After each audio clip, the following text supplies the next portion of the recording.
Good morning, everybody. It's Alan, and today I'm going to work on my Parrot speaking training.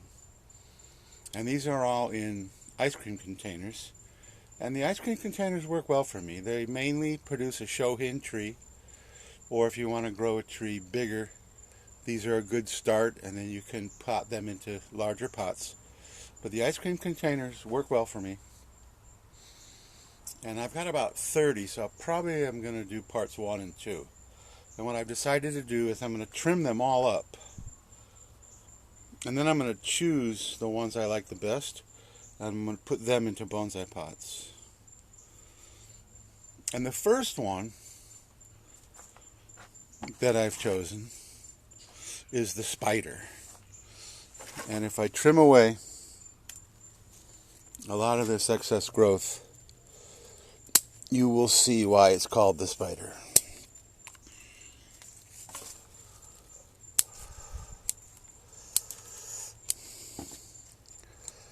It's an exposed root tree that really has a very cool exposed root. Very cool indeed. And this could possibly even be the front too. This almost has a alien spacecraft, especially with that little hole there looking like an eyeball. But anyway, this is going to be the front for now. I am definitely going to put this one into a bonsai pot. So if we notice, the ice cream container is pretty shabby. But I'm not going to put it into a better ice cream container because it's going into a bonsai pot very soon. And I'm going to do one more, maybe two more major chops on this guy. One right here.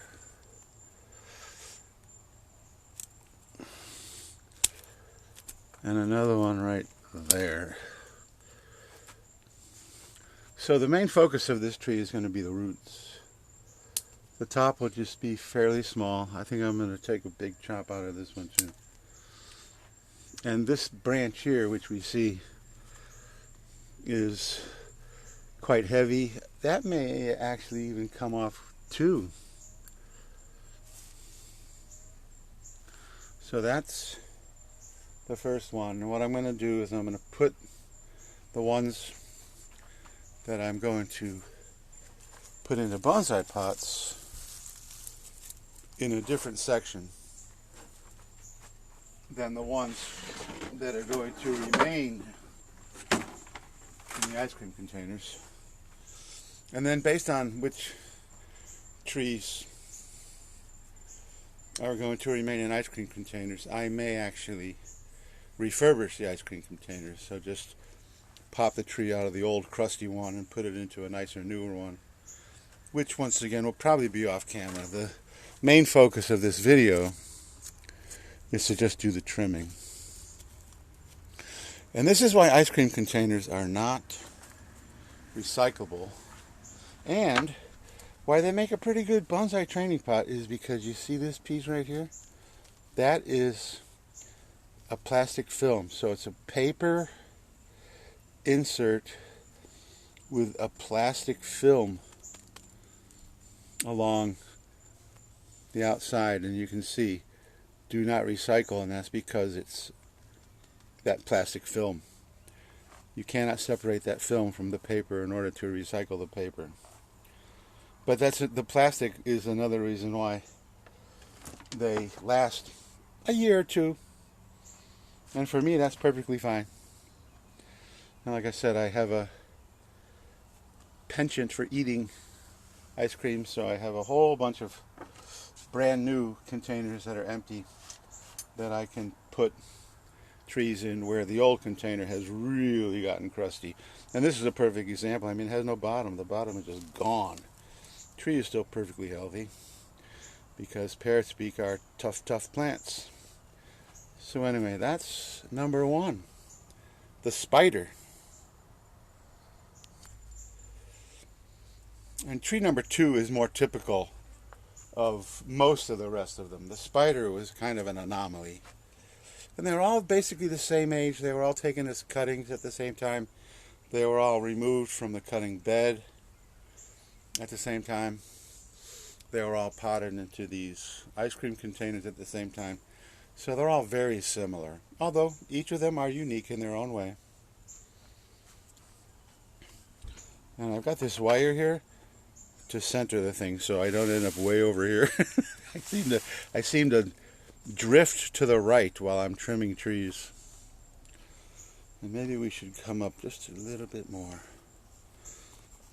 So this is a typical parrot's beak that hasn't been trimmed in a couple of months. And it's got all this wild growth.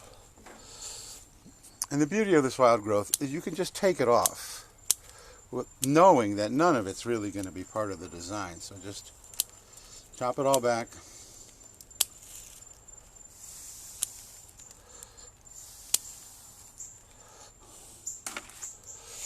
I want to get rid of these lower ones.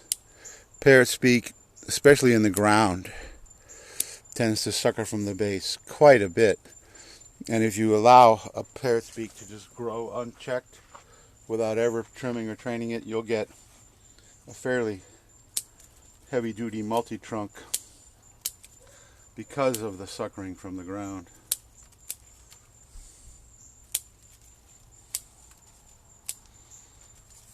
And I have other videos of these trees that have basically got the same treatment. And in those videos I talk about the fact that even though the ice cream container has a front, quote unquote, or a back,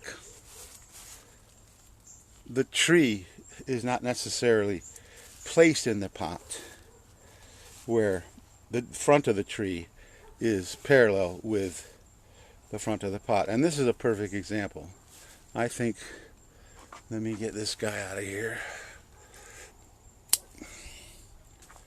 and remove some of these leaves, and we can see the trunk line. I think the front of this tree is actually right here, but the pot is skewed completely. But that's the beauty of having them in training.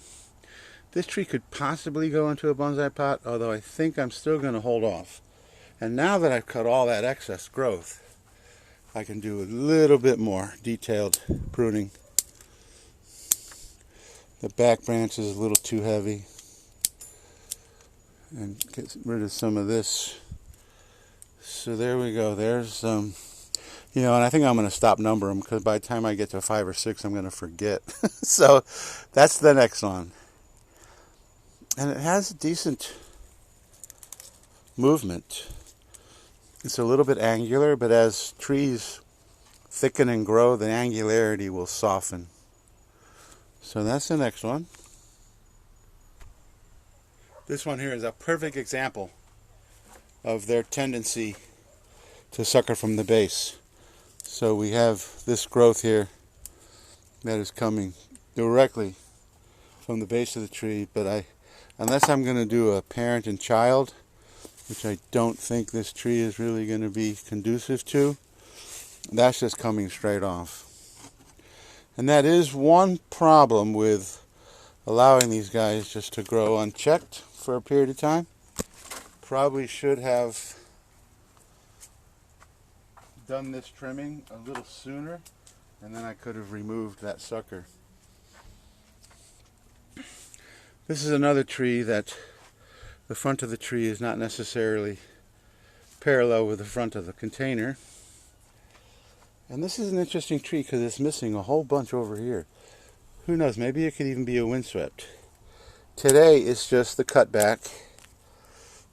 And as I said, deciding whether I want to put it into a bonsai pot. So this tree really hasn't developed to a point where I think it could go into a bonsai pot.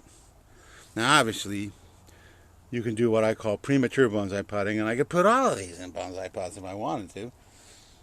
But it still has some decent movement, and I think it might make a very interesting windswept, or at least something where all the growth is moving in that direction. That's for a later date though. So that's the next one.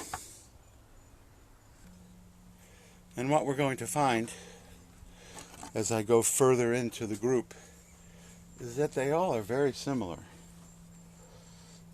And I do believe I probably left these guys longer than I normally do, but sometimes things happen, and I don't have a real problem with letting a tree grow beyond what it really maybe should have, because you can always cut it back. So in other words, all this growth right here could have been cut, and it could have gone into growth, you know, to make this tree denser and fuller and closer to being a bonsai. But I don't find that big of a deal. I have enough trees where if some of them grow beyond the point where they possibly should have been cut back, it's okay. And here's another one that probably the front is closer to there than here. And it may be that this is the front because we have the back branch right there. So this will probably be the front here. It's got a scar, but sometimes interesting scars can add to the illusion of age. So there's the next one. And you can see what I mean about the sameness. Now this guy has suckered from the base in two different places. So I'm taking that one off, and we spin it around and take that one off too.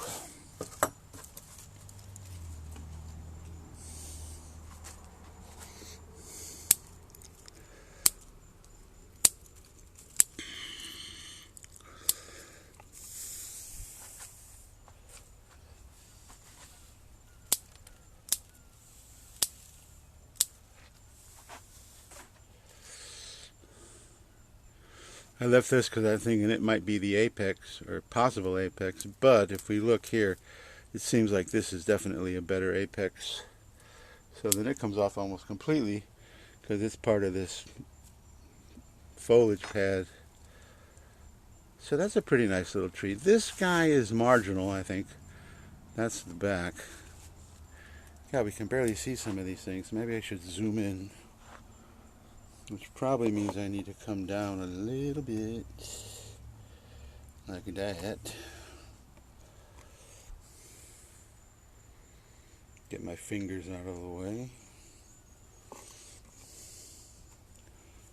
Okay. There's a paradox, because if I zoom in, then you're not going to see all the excess growth. Maybe that's not that big of a deal. But there is definitely the front of this tree. Very nice movement. This guy could possibly go into a bonsai pot. So he's going to go into the... I'm going to have like the definitely going into a bonsai pot, the definitely not going into a bonsai pot, and then some that, depending on my mood, they may or may not. And if they don't go into a bonsai pot today, or in the next video, which will be part 2, then there's always, tomorrow or 2028. Bonsai is not a rush hobby, at least not for me. So I think I'm going to stay zoomed in. So if we look at actually how far this foliage comes out, it goes way out there. But I don't think we really need to focus on that. Let's just focus on the tree. And this is another one that has suckered from the base.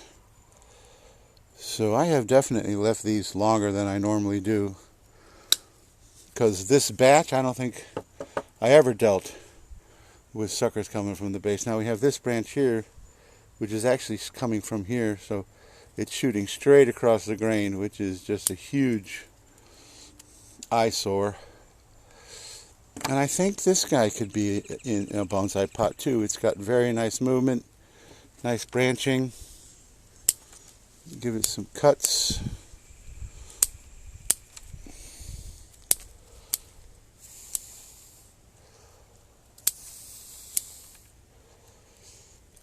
And I probably had this as the apex, but it shoots way back. So was this the front?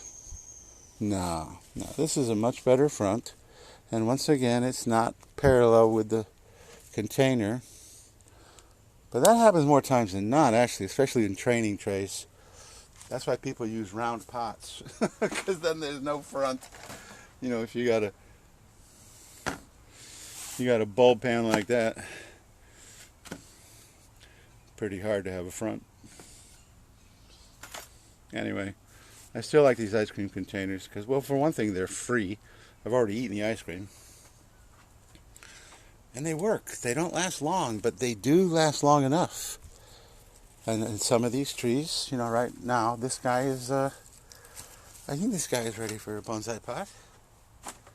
So if this is now the apex, and also choosing this as the apex versus this back creates a lot more taper. See how thick this is compared to how thin this is? That will create a lot more taper. So I want to even shorten that back branch even more and then cut it to about right there for the new apex.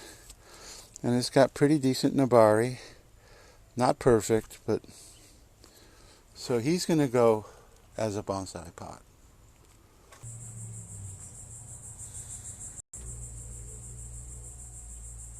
So I think I'm going to end part one right here.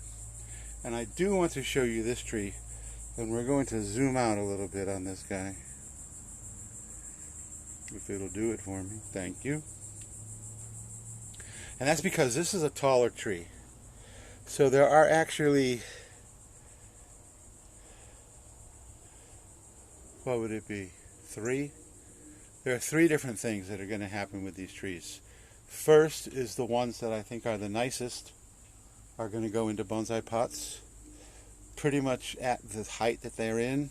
So the bonsai pot will be proportionate to how they look today or, you know, in the next year or two.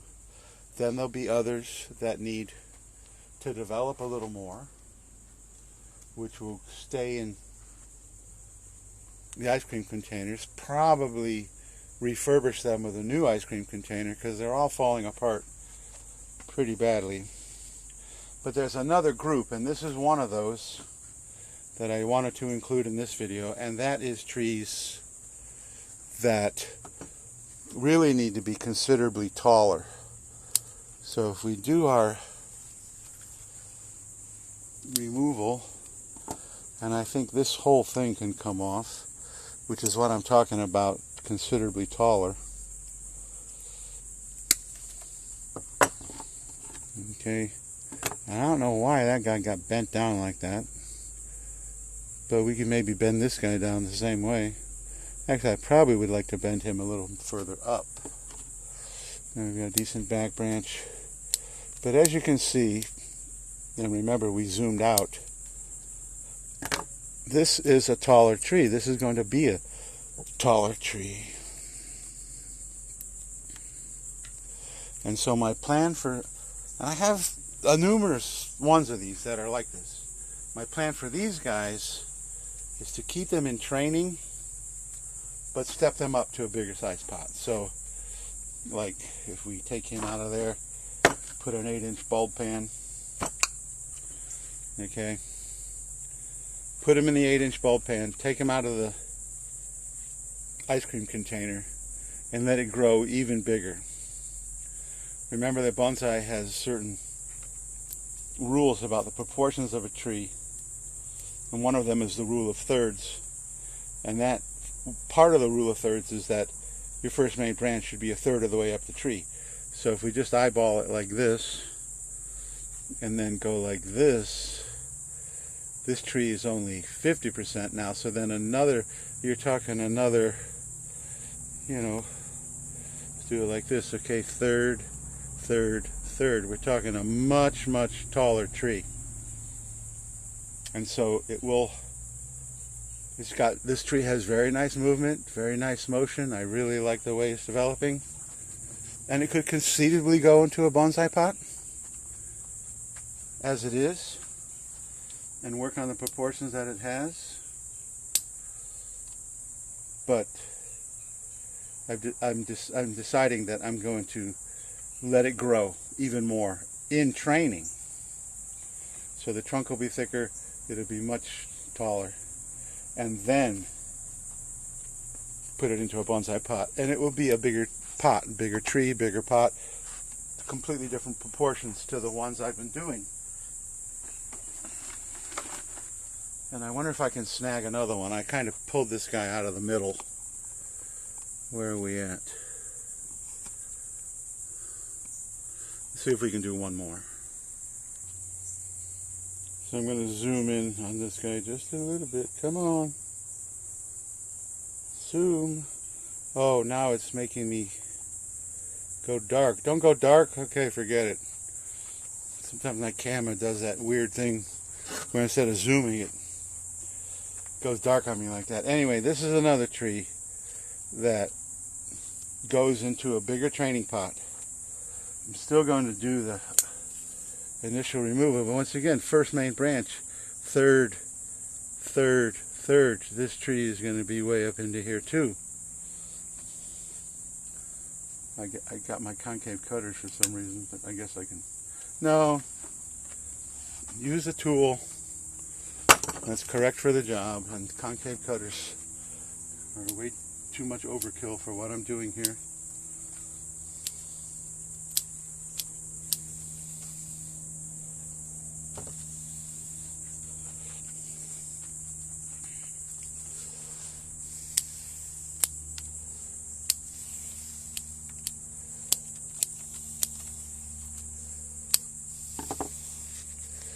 Okay, so if you look at this guy, are you going to let me zoom in, or are you going to go dark on me?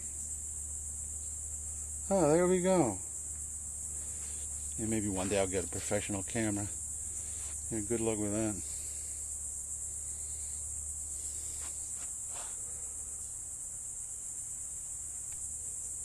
So anyway, first main branch. If this is the first main branch, this tree needs to be considerably taller. So I will promote this guy here to just grow much longer. This has a lot of development that it needs to get before it's time to put it in a bonsai pot. But it already has a pretty decent trunk. It's got some decent nabari. So these trees that I'm going to put into, can I put them both together? So this is another example. These trees that I'm going to put into larger pots will be much larger trees with much thicker trunks, and they will probably be beyond what you call a Shohin. They'll be the next step up, which I always find it comical because the Japanese term for how big a bonsai is based on how many hands it takes to pick it up. So we have mame, which literally means little bean. Then we have shohin, which is usually about 8 or 10 inches. Then we have 1 hand, and 2 hand, and 4 hand, and 6 hand, and even 8 hand bonsai. So that means you need 4 people to lift the thing. In fact, I was watching some bonsai channel, and they actually have a crane installed in the ceiling to lift these massive trees that have trunks, 2 feet across. And it's part of their design process, this freaking crane. I'm lucky if I can lift 40 pounds. So anyway, so there we go. The beginnings of trimming my Parrot Beak bonsai. And I love these guys because they just develop so nicely. They get some very nice movement, and they're super easy to pick the branches from because they produce so many. And so, I guess in part 2, I will continue part 1, just the pulling them off the bench in the ice cream containers and bringing them over here and just cutting them back. And then their destiny will go 3 different directions. 1, trees that I think are really developed nicely and are ready for a bonsai pot right now will be potted into bonsai pots in the next couple of days. 2, trees that just haven't really developed enough to really warrant being put into a bonsai pot, we'll go back into a fresh ice cream container to continue on. And then 3 guys like these 2 that will be still in training but put into bigger pots so they can become larger, and then in the next 2 or 3 years, after they've filled into the bigger pot and grown to the stature that I want, then they'll go into bonsai pots. So for part 1, that's it. So thank you so much for watching, and we'll be doing part 2 very shortly.